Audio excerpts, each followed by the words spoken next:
حي على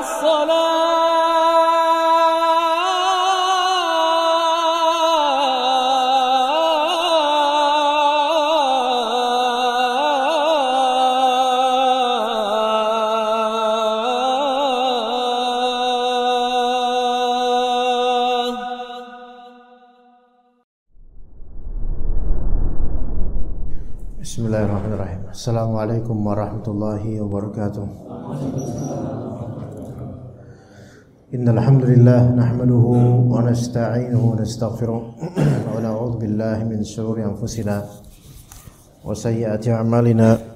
May yahdihillahu fala mudilla lahu wa may yudlil fala hadiya lahu.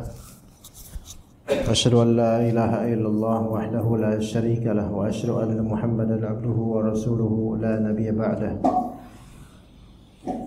Ya ayyuhalladzina amanu taqullaha haqqa tuqatih wa la tamutunna illa wa antum muslimun.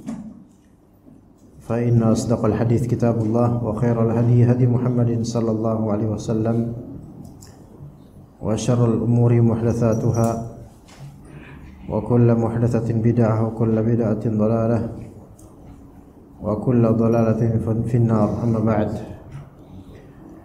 Insyaallah kita lanjutkan kajian kitab Al-Mu'tamad fi Fiqh Imam Asy-Syafi'i rahimahullah. Di pembahasan kali ini kita langsung ke pembahasan doa setelah tasyahud atau doa sebelum salam. Bagaimana fiqihnya dalam madhab Syafi'i? Kita akan bahas insyaAllah dari kitab ini dan juga dari referensi lain insyaAllah ta'ala. Maka dikatakan oleh penulis yaitu Syekh Muhammad Az-Zuhaili hafizahullah, ad-du'a setelah salawat atas Nabi kemudian doa sebelum salam. Idza faraghal musalli min at-tashahhud was-salati 'ala an-nabi yad'u Allah ta'ala bima ahabba wa bima syaa min umuril akhirati wad dunya. Jika seorang musalli, yaitu orang salat, faragha min at-tashahhudi was-salawat was-salat, yaitu selesai baca tasyahud dan selesai baca salawat di tasyahud akhir, maka dia boleh yad'u Allah ta'ala, berdoa kepada Allah ta'ala bima ahab, sesuai dengan apa yang dia pengen, apa yang dia suka dari doa boleh. Wa bima syaa, sesuai apa yang dia kehendaki, min umurid dunya wal akhirah, dari perkara dunia maupun akhirat. Ya, meminta dunia kepada Allah boleh, salam. Minta suatu hal tentang keduniaan kepada Allah itu boleh, di luar salat ataupun di dalam salat. Walakin umurul akhirati afdal, tetapi urusan akhirat, meminta tentang urusan akhirat itu lebih afdal. Ya. Lima rawa Abu Hurairah radhiyallahu anhu anna Nabi sallallahu alaihi wasallam qala, sesuai dengan riwayat Abu Hurairah radhiyallahu anhu bahwasanya Nabi sallallahu alaihi wasallam bersabda, "Idza tashahhada ahadukum falyata'awwadz min arba'." Jika seorang dari kalian tasyahud, dan yang dimaksud di sini tasyahud akhir, baik yang tasyahudnya hanya satu ataupun tasyahud kedua dari tasyahud yang ada dua, atau yang lebih dari satu di tasyahud akhirnya. Maka jika kalian bertasyahud akhir, maka hendaklah dia, seorang dari kalian, meminta perlindungan dari 4 hal, yaitu azab an-nar, azab al-qabr, fitnatul mahya wal mamat, fitnatul masih ad-dajjal. Dari 4 itu, thumma yad'u li nafsihi bima ahab, kemudian dia yad'u li nafsihi, meminta untuk dirinya, ya, meminta untuk dirinya sesuai dengan apa yang dia suka. Baik, sebelum kita bahas itu, kita bahas ta'awudz yang 4 itu didahulukan adzabin nar, yaitu Allahumma inni a'udzubika min adzabi jahannam atau adzabin nar. Karena dari semua azab neraka itu yang paling berat. Ya, azab jahannam. Apakah mungkin seorang beriman mendapatkan azab jahannam? Mungkin jika dia memiliki dosa yang tidak Allah Subhanahu wa taala ampuni ketika itu. Yang pasti dia akan keluar dari neraka pada waktunya nanti kalau sudah selesai penghapusan dosanya di azab itu. Namun semoga Allah Subhanahu wa taala mengampuni dosa-dosa kita dunia dan juga akhirat. Dan sebagaimana yang telah kita sebutkan bahwasanya penghapusan dosa itu ada 4 hal. Yang pertama taubat, yang kedua istighfar, yang ketiga beramal saleh yang bisa menggugurkan dosa, dan yang keempat musibah. Dan musibah itu untuk menggugurkan dosa kita, musibah itu tidak dipersyaratkan sabar sebenarnya. Tidak dipersyaratkan sabar. Artinya seorang mukmin sekalipun dia tidak sabar dalam menghadapi musibah, selama ketidaksabarannya itu tidak menjurus kepada kekufuran, maka dia tetap mendapatkan bagian dari ampunan dengan musibah itu. Karena dalil-dalil menunjukkan bahwasanya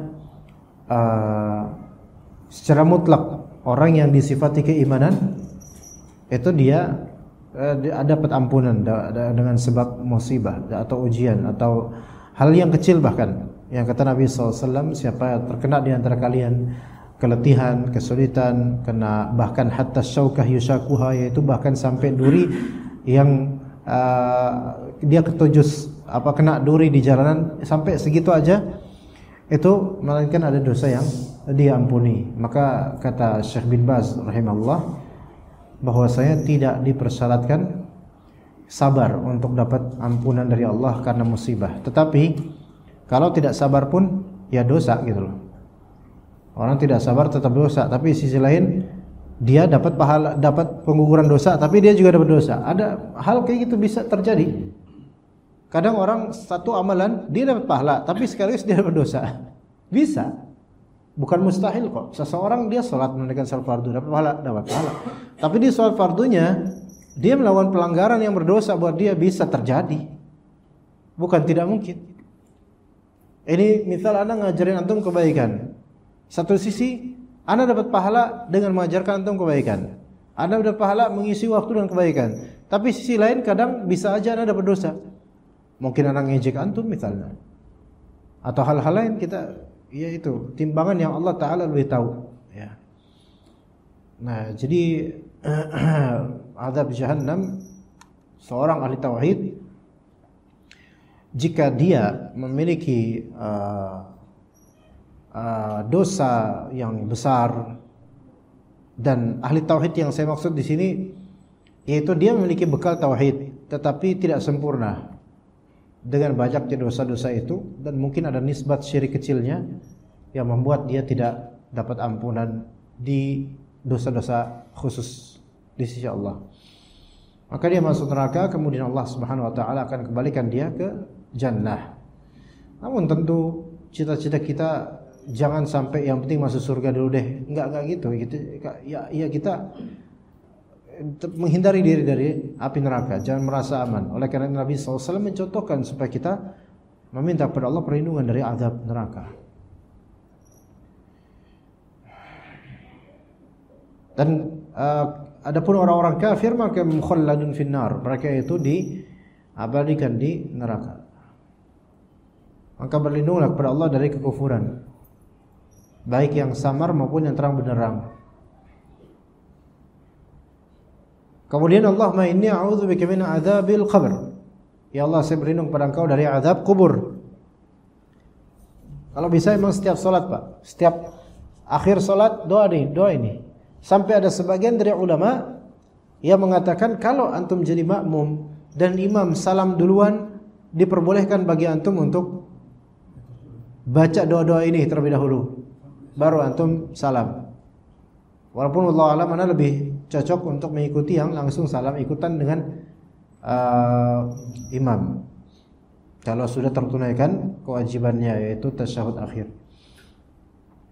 Jadi setiap akhir salat kalau bisa, kecuali kalau kepepet kayak udah qomat misalnya, ya udah cepat-cepat aja. Wa min adzabil qabr, berlindung kepada Allah dari azab kubur. Apa itu azab kubur? Azab kubur adalah segala jenis azab yang Allah Ta'ala berikan sebagai hukuman di alam barzakh. Segala jenis azab, segala jenis azab, dengan segala penyebab dari dosa-dosa, apapun itu terserah Allah. Tapi seseorang ketika dia azab di kuburnya, maka ketahuilah azab kubur itu lebih berat daripada azab di dunia. Maka kata Nabi SAW, aku tidak pernah melihat mandharan afdha' minal qabr. Aku tidak pernah melihat pemandangan yang lebih menjijikkan daripada kubur. Maksudnya alam barzakh yang di dalamnya banyak orang-orang tersiksa dengan azab kubur. Azab kubur ini berbeda dengan fitnah kubur. Fitnah itu ujian di kubur. Fitnah kubur ujian di kubur, di barzakh. Adapun azab kubur siksaan di kubur. Dan umumnya manusia itu akan dapat fitnah kubur, yaitu pertanyaan man rabbuk. Itu kapan? Segera setelah dikebumikan full, maka ditanya oleh malaikat munkar dan nakir. Sampai Rasulullah SAW ketika selesai pemakaman salah seorang sahabat beliau alaihi wassalam, maka kemudian jangan pergi dulu, kata Rasulullah. Disunnahkan kalau setelah kita mengebumikan seseorang jangan pergi dulu. Ya, entah antum boleh berdiri atau mungkin duduk. Tenang dulu. Kata Nabi apa? Ud'u li akhikum fa innahu al-an yus'al. Berdoalah kalian untuk saudara kalian ini. Sesungguhnya sekarang dia sedang ditanya di alamnya. Ya kita gali ya tetap jasad biasa, tapi di alamnya dia sedang ditanya. Itulah yang namanya fitnah kubur. Dan itu berat, ya. Jawabannya adalah kompilasi bagaimana kehidupan kita selama di dunia ini. Bagaimana khotimah kita, nah itu jawabannya di situ. Fitnah kubur itu kita bisa jawab enggak? Ya. Makanya ngelihat ada seorang dukun yang tampang dukun tapi belagak kiai, kemudian dengan remehnya dia bilang ketika nguburin orang, kemudian ada malaikat munkar nakir mau bertanya, kemudian dia itu kekufuran. Karena itu apa ya? Melecehkan malaikat Allah Azza wa Jalla. Enggak ada tuh yang digituin malaikat munkar nakir, yang mana ketika orang ini enggak bisa menjawab, dipukul dengan palu besarnya, kemudian terdengar teriakan yang mana itu semua makhluk mendengarnya kecuali manusia dan jin. Itu gimana bisa ada orang yang kemudian nyuruh malaikat munkar nakir? Hatta itu candaan darinya, itu tetap suatu kekufuran itu. Karena penghinaan terhadap Islam juga itu sebenarnya. Cuma subhanallah, yang seperti ini ada yang memunculkan dan ada yang memelihara. Ya. Ya. Berat ya. Kita kalau menguburkan saudara kita, kemudian coba bayangkan kalau kita yang dikubur, kemudian didoakan oleh saudara-saudara kita yang masih di atas. Karena kata Nabi SAW, mayit setelah dikubur dia masih mendengar sisa dari derap langkah sendal-sendal orang yang menguburnya. Ketika udah mulai bepergian, itu masih terdengar itu. Memang derap langkahnya duniawi, dianya di alam barzakh, tapi masih Allah berikan koneksi di situ derap langkah, dan itu sabda Nabi SAW. Namun riwayat itu hanya derap langkah. Adapun hal lain itu tidak dikatakan mengetahui, misalnya ini mumpung nih dia masih dengar kita nih. Kita omongin yuk kita. Bang, gimana Bang di sana Bang? Enggak itu mah. Enggak ada riwayat seperti itu.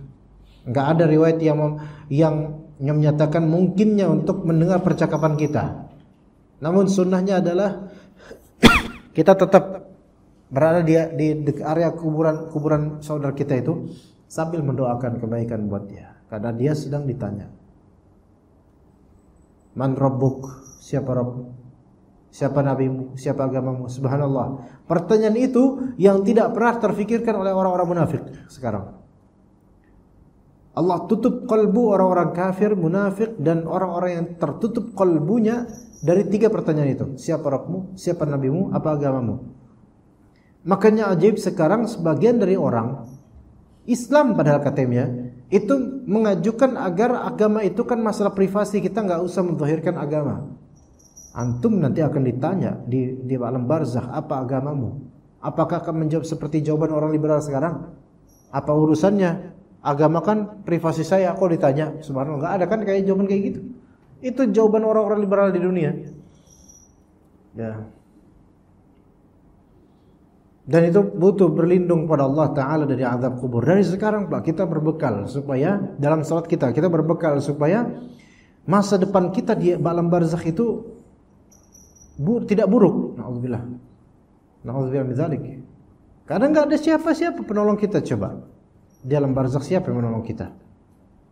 Itu alam udah beda. Dan itu alam ruh.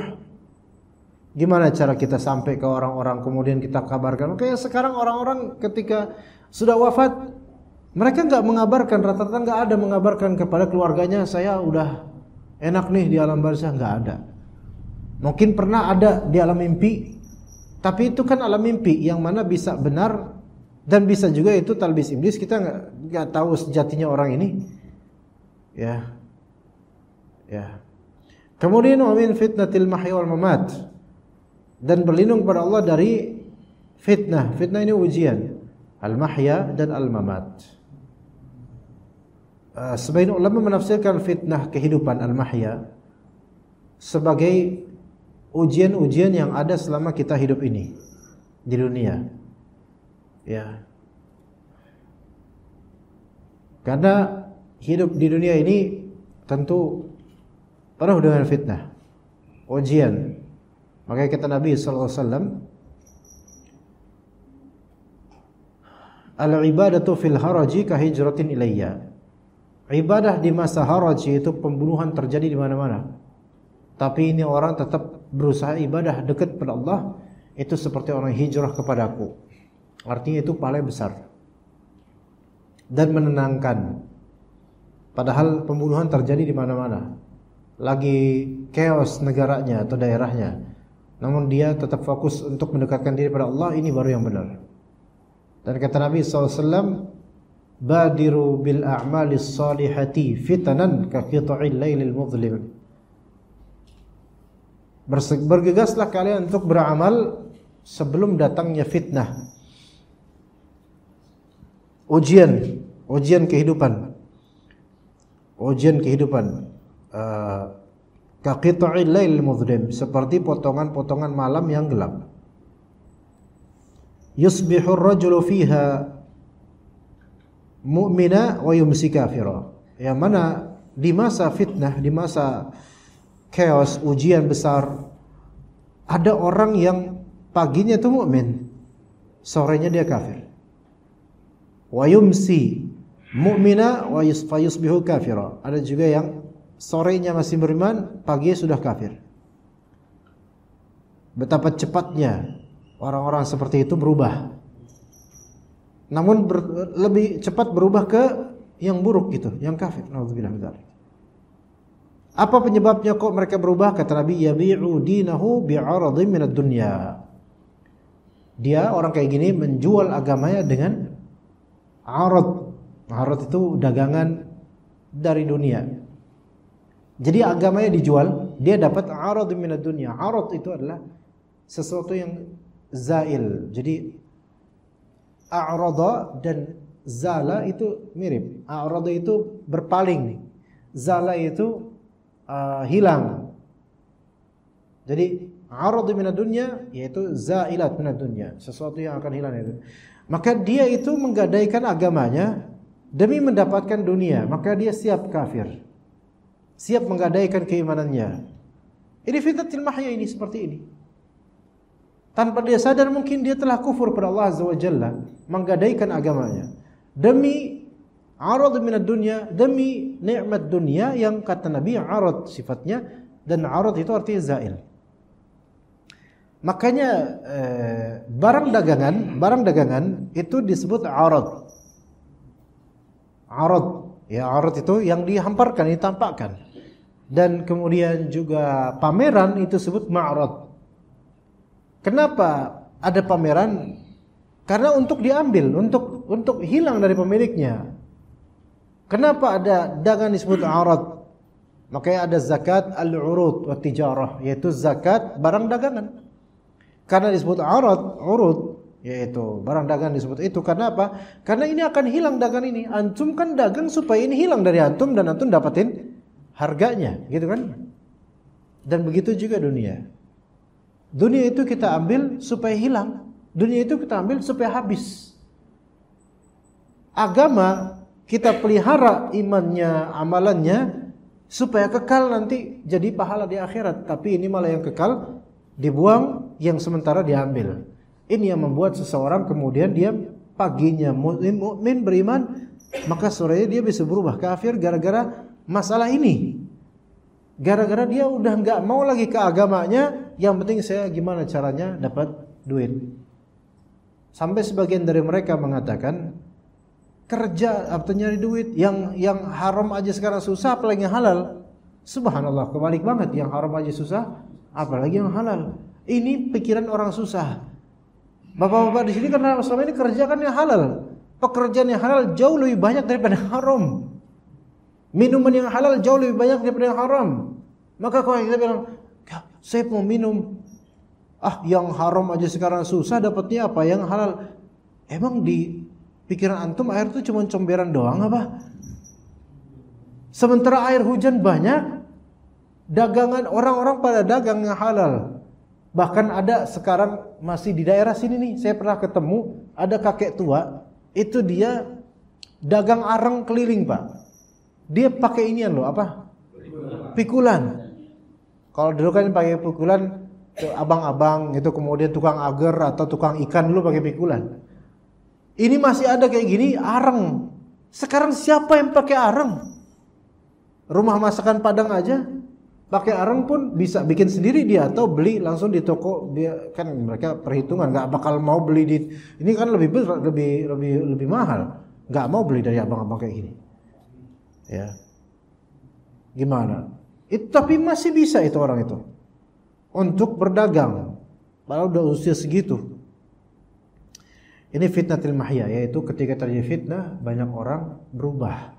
Yang tadi beriman menjadi kafir. Nauzubillah min dzalik. Apalagi akhir zaman. Itu fitnatul mahya. Fitnatul mamat. Apa itu fitnatul mamat? Yaitu fitnah menjelang kematian, kata sebagian dari ulama. Ya, ini tafsiran sebagian ulama. Fitnatul mahya itu fitnah ketika ujian ketika kita masih hidup seperti ini normal nih. Tapi fitnatul mamat ini ujian pra kematian. Yaitu beberapa jenak sebelum kematian sebagian dari orang akan diuji. Tapi ini tafsirnya sebagian ulama, tidak semua ulama. Seperti apa ujiannya? Di antara ujiannya adalah seseorang itu digoda oleh syaitan untuk mengakhiri hidupnya dengan su'ul khatimah, kalau bisa kufur. Ketika dia sakaratul maut, ada beberapa kisah, dan ini tidak terjadi pada semua orang, bukan pada semua orang, tapi beberapa kisah saja. Sebagaimana di antaranya Imam Ahmad bin Hanbal rahimahullah. Dikatakan kalau ada anaknya ketika beliau menghadapi sakaratul maut, tiba-tiba berkata kepada anaknya, "Ruh." Artinya apa? Pergi kamu. Padahal anaknya yang mentalkin. Ya abi, wahai abati, wahai bapakku sayang, bacalah la ilaha illallah. Ruh, pergi. Kaget anaknya. Kok malah diusir saya? Ya. Gitu. Pak Haji itu amplop di ininya ditutup. Itu amplop bukan? Oh, enggak, tadi ada amplop di situ. Bukan buat Anda, bukan. Ya, kalau buat Anda nanti aja ngasihnya, jangan.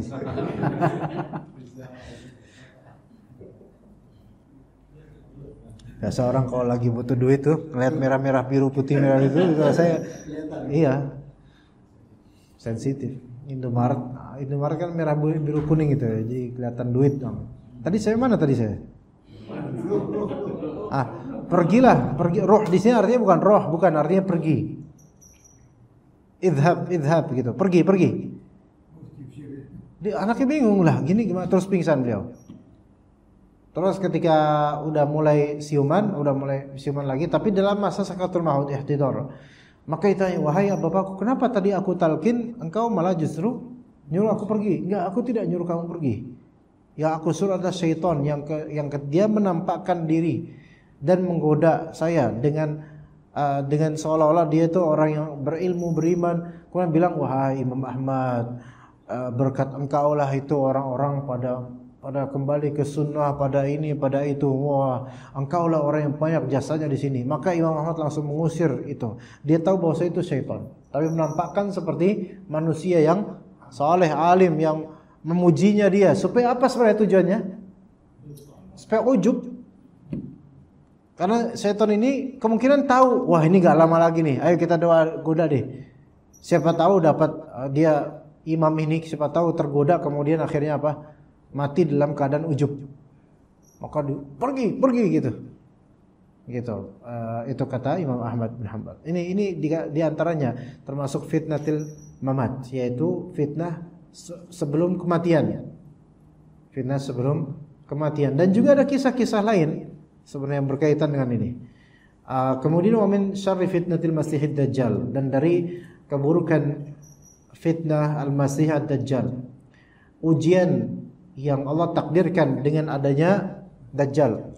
Al-Masih itu bisa artinya dua. Yang pertama, sebagaimana Nabi Isa juga Al-Masih. Arti pertama yaitu Al-Masih yang memasah, mengusap. Karena Dajjal ini seperti Nabi Isa juga dulu mengusap orang sakit sembuh. Mengusap orang sakit sembuh. Dajjal begitu juga. Orang sakit diusap sembuh. Kira-kira bakal banyak apa ikutnya kayak gitu? Orang yang ngomongnya ngaco makoli rahmatan inna rahmatan wasinur makoli aja banyak apa ikutnya? Apalagi kayak gini, padahal dia nggak ngusap apa-apa. Yang kayak gini aja banyak. Ini gimana dengan Dajjal yang beneran gitu loh?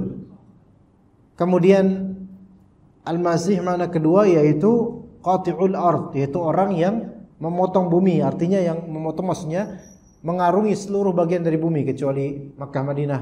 Maka ini Masih namanya Al-Masih. Tapi ini Dajjal. Dajjal artinya penipu, sering menipu. Dari wazan fa'al, Dajjal itu penipu. Nah, maka penipu zaman sekarang dari segi keagamaan itu juga disebut Dajjal, tapi anak buahnya, Dajjal kecil lah gitu.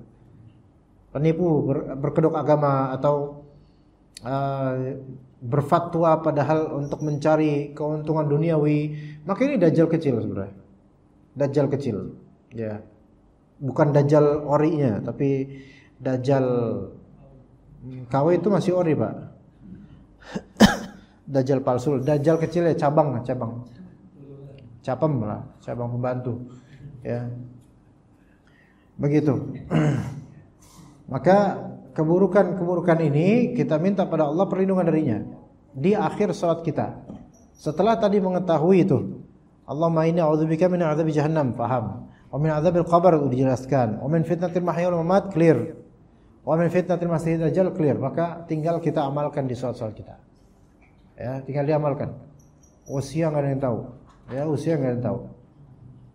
Mumpung masih bisa berbekal, kita minta sama Allah di setiap salat kita untuk masa depan kita, gitu. Dari semua 4 fitnah atau macam-macam fitnah ini, macam-macam kesulitan ini, macam-macam azab ini, yang paling ringan sebenarnya fitnatil mahya. Fitnah di kehidupan dunia itu paling ringan. Tapi justru fitnah di kehidupan dunia ini yang menjadi parameter sikap kita gimana, parameter nanti bagaimana kita ke depannya di hari akhir atau di alam barzakh. Kalau fitnatil mahya ini kita nggak bisa lolos, malah justru na'udzubillah menjadi kufur, itu sisanya udah hancur dah. Makanya nggak bisa diremehin walaupun paling ringan dunia ini, justru tes yang paling ringan di dunia ini dulu. Kalau ini tes Allah Ta'ala mudahkan buat kita sehingga tetap beriman, maka insya Allah ke depannya mudah-mudahan dimudah insya Allah. Begitu. Itu yang doa tadi. Kemudian kata Nabi SAW setelah mengajarkan doa tadi, thumma yad'u li nafsihi bima ahab. Kemudian dia hendaknya berdoa untuk kebaikan dirinya, apa yang dia suka. Apa yang dia suka, dan ini global sekali. Entah apa yang dia suka dari wiritan yang ada di Al-Quran Sunnah, dari doa-doa, atau yang dia suka dari objek doa. Kalau dia pengen nikah misalnya, boleh dia minta sama Allah Ta'ala, ya Allah saya pengen menikah. Ya, di salatnya atau di luar salatnya, boleh semuanya. Pengen laris dagangannya dan dia nggak tahu bahasa Arab, boleh dia pakai itu. Ya Allah lariskan dagangan saya. Boleh, bisa. Kemudian warawa Abdullah bin Mas'ud radhiyallahu anhu, Abdullah bin Mas'ud radhiyallahu anhu meriwayatkan. Itu enggak ada lagi jamnya ya, Pak. Apa Haji? Enggak ada jamnya enggak ada? Udah, ya, biar tidak terjadi perselisihan. Biar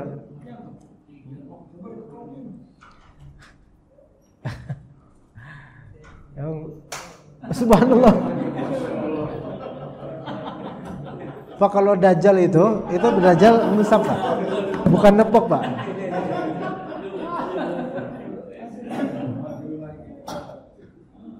Gitu ya. Jangan masalah. Oke. Kemudian diriwayatkan oleh Abdullah bin Mas'ud radhiyallahu anhu, anna Nabi sallallahu alaihi wasallam qala, Nabi sallallahu alaihi wasallam bersabda, "Idza shalla ahadukum falyaqul at-tahiyatu lillahi was-salawatu thayyibat." Jika salat dari kalian salat, maka hendaknya mengucapkan tahiyat, tasyahud dengan varian yang berbeda dari beragam redaksi kan. Ada Abdullah bin Mas'ud, ada Abdullah bin Abbas. Kalau misalnya antum biasanya mungkin pakai riwayat Abdullah bin Abbas, at-tahiyatul mubarakatuh salawatut thayyibatu lillah. Atau ada riwayat Ibnu Mas'ud, at-tahiyatu lillahi was-salawatu wat-thayyibatul mubarakat, atau semisalnya. Thumma, kalau udah selesai tasyahud dan tahiyat dan tasyahud, thumma liyatakhayyar minad du'a'i a'jabahu ilaihi fayad'u. Kemudian hendaklah dia yatakhayyar itu memilih dari doa yang dia suka, doa itu. Wallahu alam, zahir hadis ini adalah memilih dari doa-doa ma'thur yang dari Nabi SAW dia pilih. Itu lebih afdal. Itu lebih afdal yang dia suka. Kemudian dia doa. Makanya dikatakan di sini penulis, wal ad'iyatul ma'thuratu afdalu min ghairiha. Doa-doa yang ada asarnya dari Al-Qur'an atau As-Sunnah itu lebih afdal daripada doa-doa selainnya yang antum bikin sendiri. Ya. Boleh di dalam salat atau di akhir tasyahud akhir pakai doa yang antum bisa, yang antum suka, yang antum bisa bahasanya. Ya silahkan, kalau nggak bisa bahasa Arabnya atau nggak bisa doa versi dari Nabi SAW. Wa yajuzu an yad'u fi sholati bi kulli ma yajuzu ad-du'a bihi kharij as-salati min umuri ad-din wa dunya. Dibolehkan seseorang untuk berdoa dalam salatnya dengan segala apapun yang diperbolehkan doa di luar salat. Dari permohonan kebaikan perkara agama ataupun dunia. Jadi yang enggak ada dalil yang menunjukkan haramnya minta kepada Allah dibedakan antara di dalam salat dan di luar salat. Faham enggak sini ikhwan? Bapak. Artinya apa yang boleh antum doakan di luar salat itu juga boleh antum doa juga dengannya di dalam salat. Terutama di spot-spot yang doa, yaitu di sujud atau di tasyahud akhir. Boleh. Wala yubtilu salatahu syai'un min kulli hadza.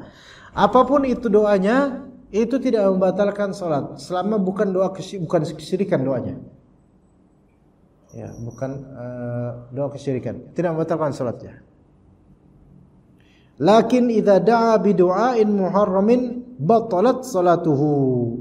Tapi kalau dia berdoa dengan doa yang diharamkan maka batallah salatnya. Apa maksudnya doa yang diharamkan di sini? Ya, yaitu tadi doa kesyirikan. Ya, tawassul syirik ya. Ya, kemudian doa pemutus tali rahim. Ya. Nah, bolehkah kita mendoakan keburukan pada orang yang telah menzalim kita? Itu dulu. Di luar salat. Kita dizalimin. Kita doain keburukan buat orang itu. Boleh, itu hak, boleh. Apakah boleh juga dalam salat kita melakukan itu? Oke, itu boleh Pak. Boleh. Maksudnya boleh di sini sebagaimana di luar salat boleh, di dalam salat boleh selama memang antum pihak yang terzalimi, antum doa, dan juga doa yang antum ucapkan, yang antum panjatkan itu tidak melebihi kezaliman orang itu. Kalau dia zalimnya cuman ngambil apa Pak? Cuman jatuhin jemuran, ya. Jatuhin jemuran antum gitu dengan sengaja karena zalim. Terus antum doain semoga mati anaknya. Ini kan enggak nyambung. Lebih banget ini gimana? Mana anaknya satu doang lagi gitu kan. Enggak, ini enggak boleh. Kalau pakai kaidah yang tadi, salatnya bisa batal karena doa muharram. Tapi wallahu alam ya, wallahu alam. Anda lebih condong ke kalaupun orang berdoa dengan hal yang tidak diperbolehkan, itu tetap sah salatnya. Tapi dia melakukan hal yang haram gitu aja. Kecuali kalau doa haram di sini adalah kesyirikan. Kecuali kesyirikan, ya. Seperti tawassul syirik, ya Allah, saya memohon kepada Engkau dengan bertawassul pada wali fulan. Nah, ini bisa batal salatnya. Ini mungkin. Tapi kalau kalau doa hal yang haram, selama itu bukan maksudnya istihza dan main-main, maka tetap sah salatnya. Karena Nabi sallallahu alaihi wasallam itu pernah mendoakan fulan laknat pada fulan di salatnya. Dan Allah kemudian tegur bahwa saya itu enggak boleh. Berarti kan ini doa yang haram. Tapi enggak dibatalkan salat, enggak batal salatnya. Berarti salat tetap sah. Dan ini menunjukkan dilarangnya kita berdoa melaknat secara muayyan pada doa kita. Jangan. Ya Allah laknatlah fulan, jangan.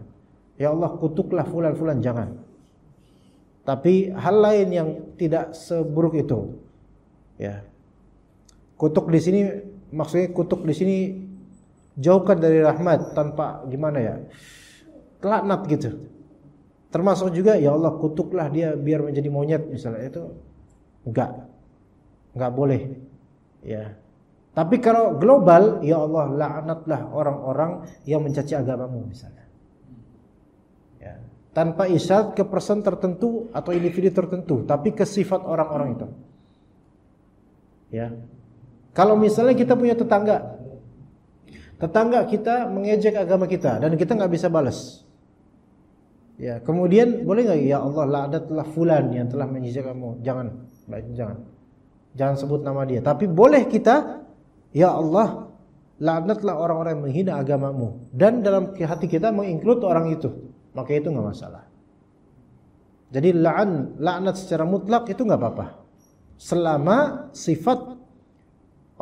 Selama kita mendoakan laknat pada keumuman orang yang memiliki sifat itu. Tidak spesifik pada orang tertentu saja. Itu untuk doa laknat. Adapun untuk doa keburukan, kalau memang kita pihak yang terzalimi, maka boleh. Tapi tidak sampai level laknat. Atau kita dengan memberikan berdoa untuk memintakan balasan dan kita serahkan balasnya ke Allah. Ya Allah, balaslah fulan dengan balasan yang setimpal yang adil darimu. Ini boleh. Dan ini lebih afdal karena apa? Karena ini menunjukkan kita percaya sama Allah, Dia adalah Al-Hakim yang paling adil dalam membalas.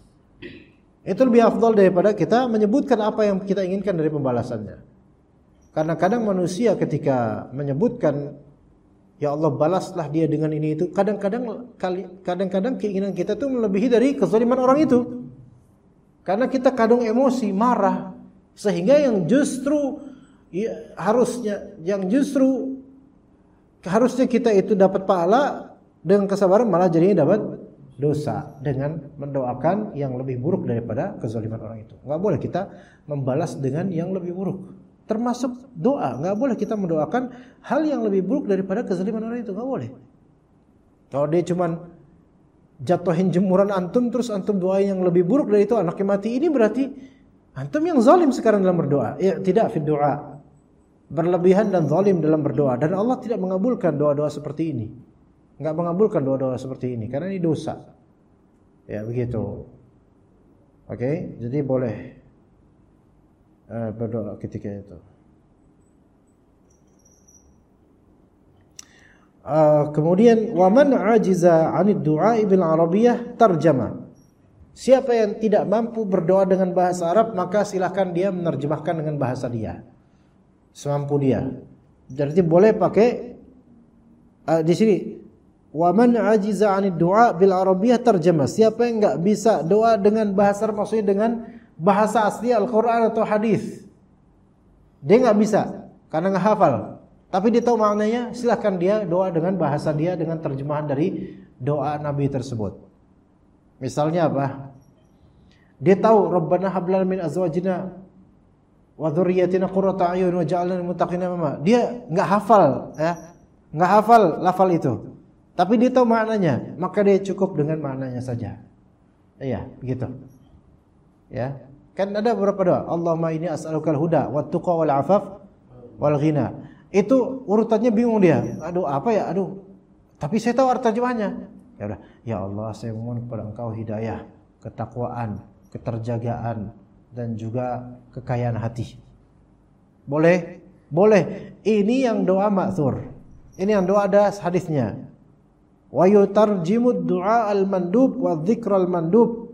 Tapi yang di sini kemudian nanti untuk orang yang memang enggak bisa salat dengan lafal-lafal apapun sama sekali Arabiah, maka dia boleh menerjemahkan doa yang dianjurkan, boleh, dan bahkan menerjemahkan zikir yang dianjurkan dalam fikih Syafi'i seperti qunut. Kalau dia emang enggak bisa bahasa Arab, enggak bisa versi Arabiknya, dan itu zikir yang mandub, Allahumma hdina fi man hadait, tapi ini bukan dari Nabi, sebenarnya dari Al-Hasan dalam sebuah hadis ya. Maka dia kalau bisa faham artinya, dia boleh, ya Allah, berilah kami hidayah sesuai dengan orang yang Engkau beri hidayah. Wa takbirat, atau dengan takbir-takbir, tapi biasanya kalau takbir orang pun bisa. Ya. Mungkin masuk di sini takbirat yaitu sami'allahu liman hamidah misalnya, dia enggak ngerti. Tapi tahu bahasa Indonesia, maka dia pakai itu. Ini untuk orang yang baru masuk Islam biasanya. Wa tasbihat, tasbih-tasbih kayak subhanallah azim, subhanallah ala. Dia lupa itu bahasa Arabnya gimana, tapi dia tahu artinya, maka boleh pakai artinya. Ini buat yang baru masuk Islam. Karena dikatakan lil ajizi li udhri, untuk orang yang enggak bisa. Biasanya untuk orang baru masuk Islam karena uzur. Begitu. Dan dunal qadiri ala ta'allum, dan orang ini belum mampu untuk belajar. Mungkin gurunya enggak ada, dia di desa terpencil, maka boleh pakai bahasa yang dia bisa. Tapi kalau dia tinggal di lubang buaya dan udah setahun, udah 3 tahun bahkan, ya, udah gitu bikin podcast lagi, ini enggak bisa, harus belajar. Enggak bisa, saya boleh enggak pakai bahasa Indonesia untuk takbir saya? Enggak, Allahu Akbar coba bisa. Allah Maha Besar. Allah Maha Besar. Antum mu'alaf apa? Mu'alaf 1 hari aja itu udah tahu Allah Akbar. Bahkan yang enggak mau, orang Nasrani bisa Allah Akbar.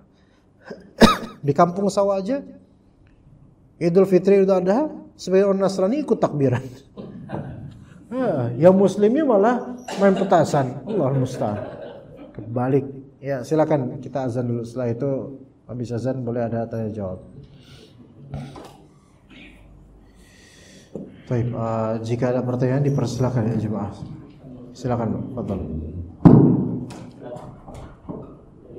Oh ya, itu dulu. Di dalam sholat tuh boleh memakai bahasa selain bahasa Arab. Kan gitu kalau selain bahasa Arab. Kan kita susah kalau kita minta yang macam-macam, misalnya minta apa ya, tentang dunia supaya anak-anaknya itu sekolahnya lulus tapan, susah bahasa Arab. Kita pakai bahasa Indonesia di dalam sholat bisa nggak? Iya, bisa. Boleh kan? Boleh. Terutama sholat sunnah. Iya, boleh. Nyebutin nama anak kita, ya Allah. Enggak. Sir, Pak. Kenapa harus jahar? Karena kan enggak jahar, dia sir. Ya seperti ucapan dalam sholat. Sholat itu hanya jahar ketika takbir dan juga baca Al-Fatihah di beberapa sholat jahriyah. Kalau wiridan dan doa-doa itu sir, kecuali doa kunut mungkin iya jahar. Tapi kalau ini kan doa pribadi dan dia tidak masuk dalam doa kunut. Doa kunut bukan doa pribadi, Pak. Dia doa imma untuk Maksudnya bukan pribadi dalam artian yang tadi kan sangat pribadi gitu loh. Kalau Rabbil firli wali walidayya itu nggak masalah, doa kunut dengan itu nggak masalah. Tapi kalau untuk buatan sendiri, yang mana itu untuk sentimen pribadi saja itu nggak layak kalau doa kunut. Tapi kalau untuk doa dalam sujud atau sebelum salam itu bebas. Terutama sebelum salam karena Nabi sendiri yang mengatakan, wal yatakhayyar, pilihlah terserah mau pakai doa apa aja. Makanya para ulama mereka membebaskan di sini karena Nabi SAW mengatakan bima sya atau bima ahab, dengan yang dia sukai dan dia kehendaki, itu berarti bebas. Apalagi di doa di salat sunnah begitu boleh sebelum salam. Dan bahkan sebagian dari ulama mengatakan doa di dalam salat dengan doa di luar salat lebih afdal di dalam salat. Iya, lebih afdal di dalam salat. Begitu. Namun bagi yang bisa berbahasa Arab atau bisa berbahasa Arab dan dia mampu untuk menerjemahkan keinginannya dengan bahasa Arab, tentu sebagaimana mengatakan harus dengan bahasa Arab untuk menyeragamkan satu bahasa dalam satu salat. Tapi kalau orang ini gak bisa bahasa Arab total, maka pasti beri uzur. Silakan pakai bahasa yang kita mampu. Kalau orang ini bisa bahasa Arab, namun dia punya keinginan yang dia nggak bisa menerjemahkan itu dengan sungguh-sungguh dengan bahasa Arab, maka dia boleh pakai bahasa dia yang dia mampu. Kayak misalnya anak-anak bisa bahasa Arab, Pak. Tapi kadang ada beberapa keinginan yang lebih rinci gitu tentang kehidupan anak, yang anak nggak bisa, nggak masuk ke hati anak kalau pakai bahasa Arab. Ya nggak, Pak? Kadang gini, Pak. Antum bilang Allahumma innaka afuwun tuhibbul afwa fa'fu anni misalnya. Itu kan artinya ya Allah sesungguhnya Engkau pemaaf. Engkau mencintai sikap memaafkan. Saya banyak salah. Fa'fu anni, maka maafkan saya.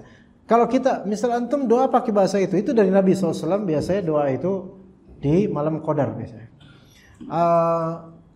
Antum baca itu versi Nabawi yaitu Arabik dengan antum versi bahasa antum. Ya Allah, saya banyak salah ya Allah. Maafin saya, maafkan saya. Kadang-kadang lebih dalam mana? Pakai bahasa sendiri. Tapi bukan berarti ini maksudnya adalah ketika antum kurang dengan bahasa Arab tapi lebih dalam kau pakai bahasa Indonesia, maka wallahu alam pakai yang lebih dalam. Yang lebih masuk ke hati gitu. Seperti itu.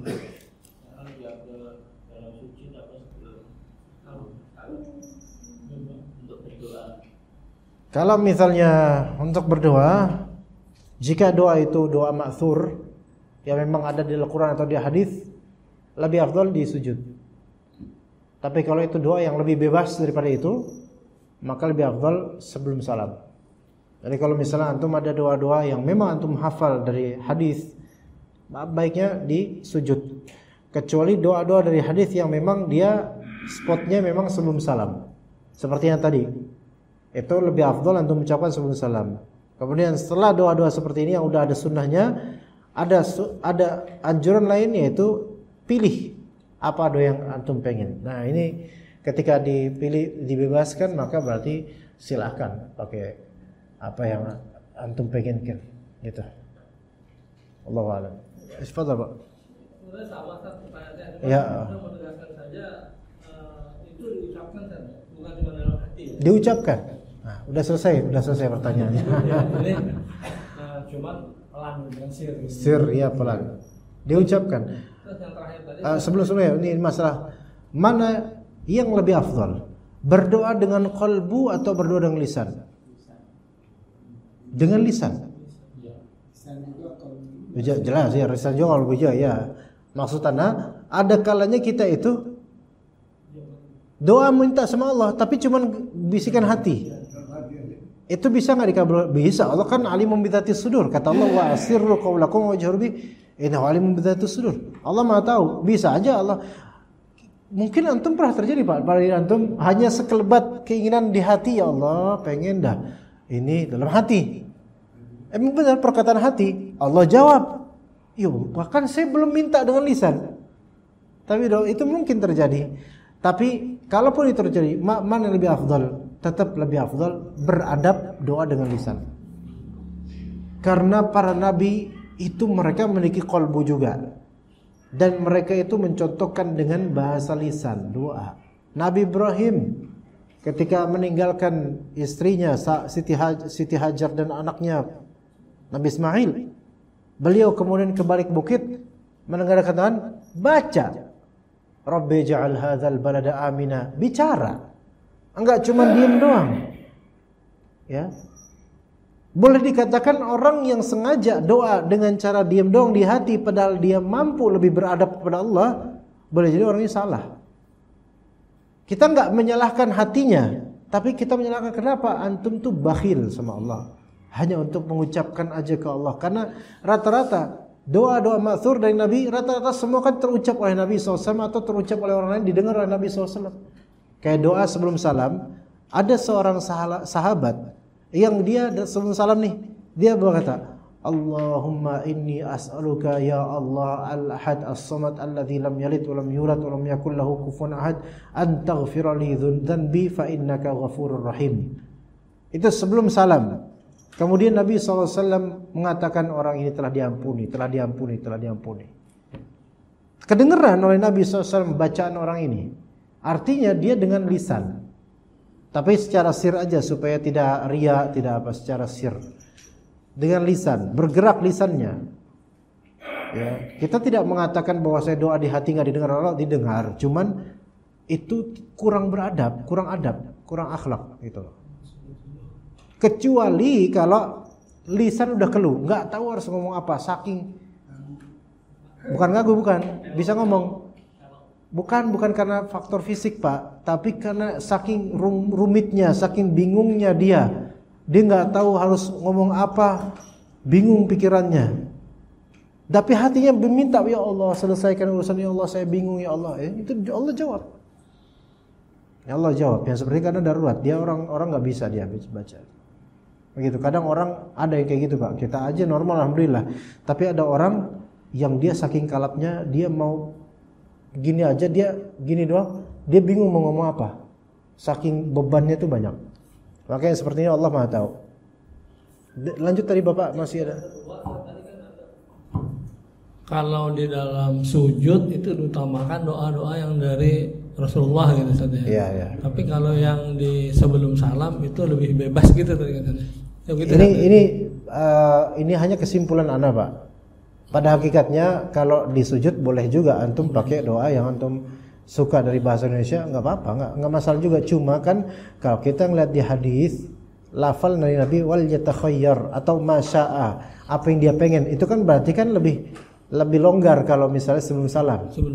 Sementara kan ini kan jemaah rata-rata mohon maaf nggak bisa bahasa Arab, jadi Anda mengarahkan ke situ aja, jangan di sujud. Anda mengarahkan gitu. Tapi bukan berarti di sujud tuh nggak bisa ya doa yang tidak dicontohkan Nabi gitu. Bisa saja. Bisa. Boleh ya? Boleh. Boleh. Iya. Pak Toto. Bismillah Ustaz.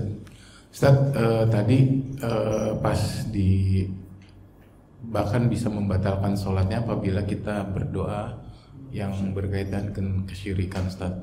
Nah, dengan cara syirik Pak. Dengan cara syirik gitu Ustaz ya. Nah, malam ini ada sebuah perayaan di Keramat Ganceng Ustaz. Ya. Betul.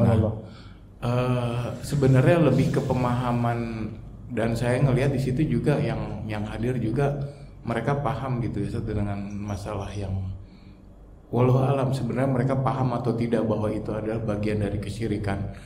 Nah, maksud Anda tuh bagaimana apabila hati kita tuh menafikan hal tersebut gitu Ustaz,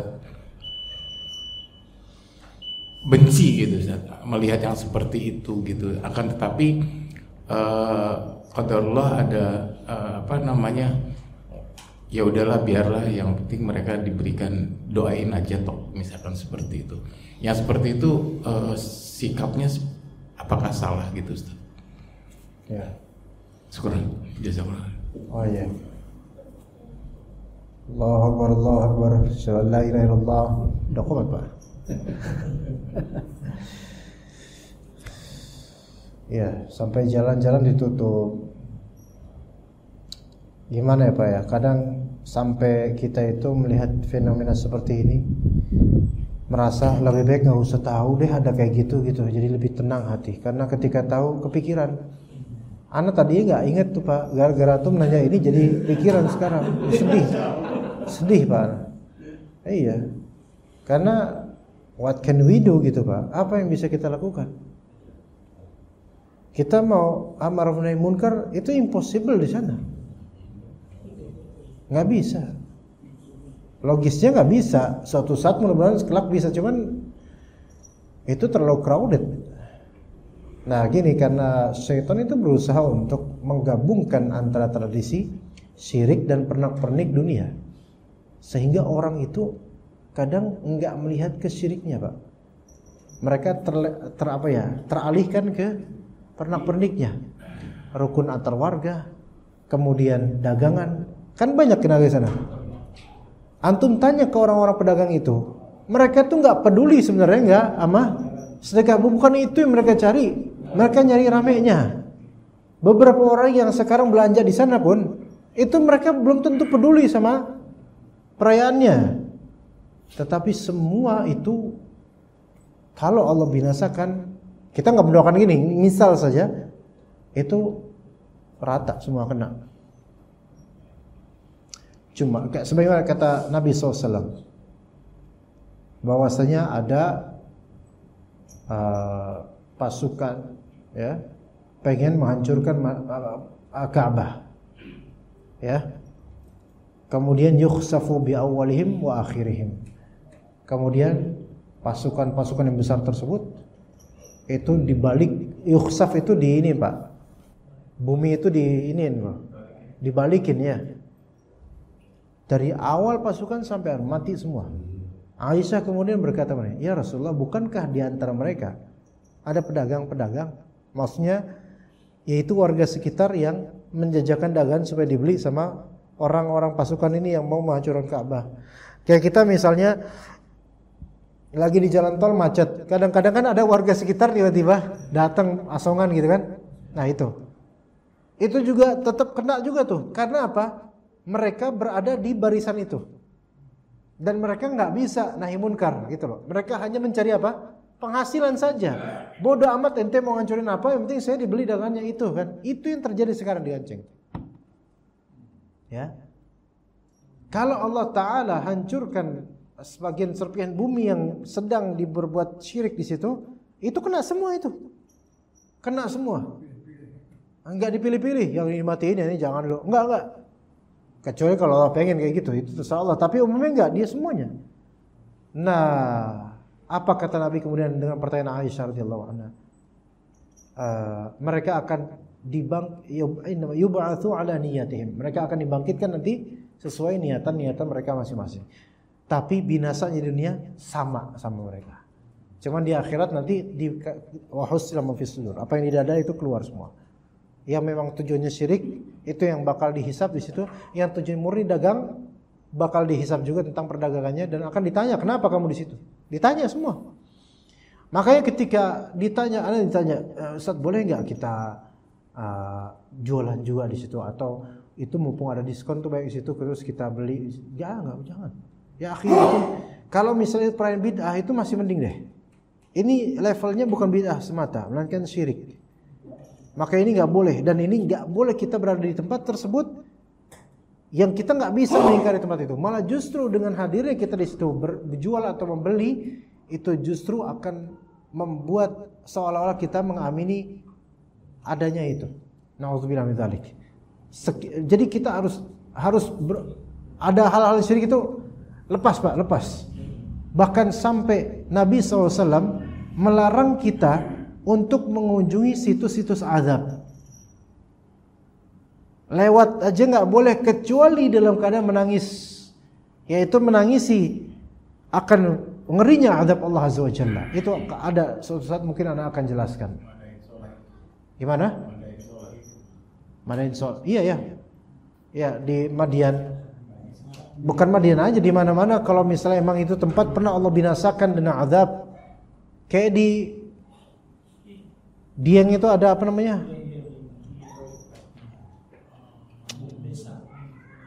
Apa sih namanya itu? Geteng. Iya ini menuju itu. Legetan. Iya. Iya, itu Anda langsung dapat cerita juga dari orang situ, ya. Gimana dulunya itu desa makmur, tapi kemudian banyak yang judi, banyak yang berbuat syirik karena mereka diberi oleh Allah banyak karunia yang beda sekali dibandingkan desa-desa lain. Sampai suatu malam itu sampai kedengeran kata, itu kan udah lama sekali. Sampai kedengeran itu bagaimana, dan pagi harinya dilihat itu bagian bukit yang sini udah berpindah di sini. Jadi memang Allah kayak diginiin gitu loh, disekop terus banting semua dia ini. Itu ada sampai tugunya ada itu. Desa Legetan itu. Hukum ke tempat itu menginjakkan kaki di situ nggak boleh, Pak. Nggak boleh bermukim di situ, mengadakan pemukiman, menyewa tanah itu, lewat aja nggak boleh. Kalaupun mau lewat itu harus dalam keadaan apa? Menangis. Karena menangis takut akan azab Allah terjadi juga pada kita seperti mereka, gitu. Jadi itu subhanallah. Karena itu karena kesyirikan. Ya. Maka hindarilah tempat-tempat syirik itu. Kalau misalnya ada kuburan dikeramatkan, hindarilah tempat itu, jangan di situ. Ya kelas. Jangan di situ. Ya, begitu. Wallahu a'lam.